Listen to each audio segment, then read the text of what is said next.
ఆదికాండము 1వ అధ్యాయం నుంచి 9వ అధ్యాయం వరకు. ఆదియందు దేవుడు భూమి ఆకాశములను సృజించెను. భూమి నిరాకారముగాను శూన్యంగాను ఉండెను. చీకటి ఆగదు. జలము పైన కమ్మియుండిన దేవుని ఆత్మ జలముల పైన అల్లాడుచుండెను. దేవుడు వెలుగు కమ్మని పలుకగా వెలుగు కలిగెను. వెలుగు మంచిదనుట దేవుడు చేసెను. దేవుడు వెలుగును చీకటిని వేరుపరచెను.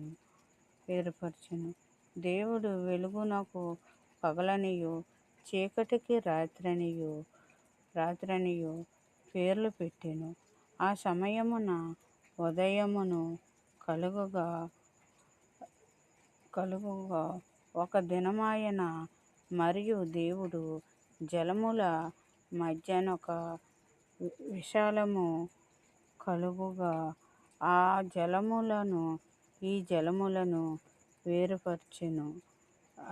వేరుపరచెను గాకని పలికెను.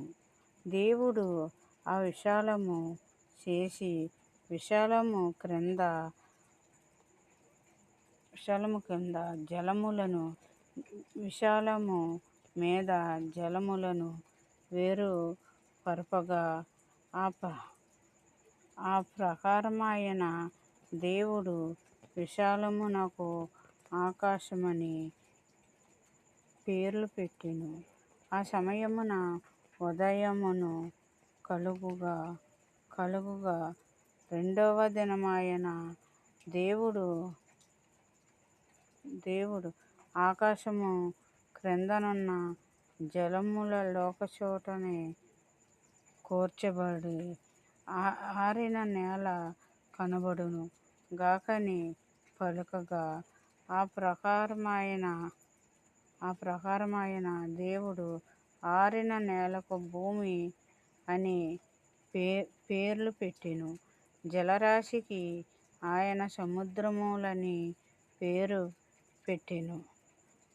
అది మంచిదని దేవుడు చేసెను. దేవుడు గడ్డిని విత్తనములిచ్చే చెట్లును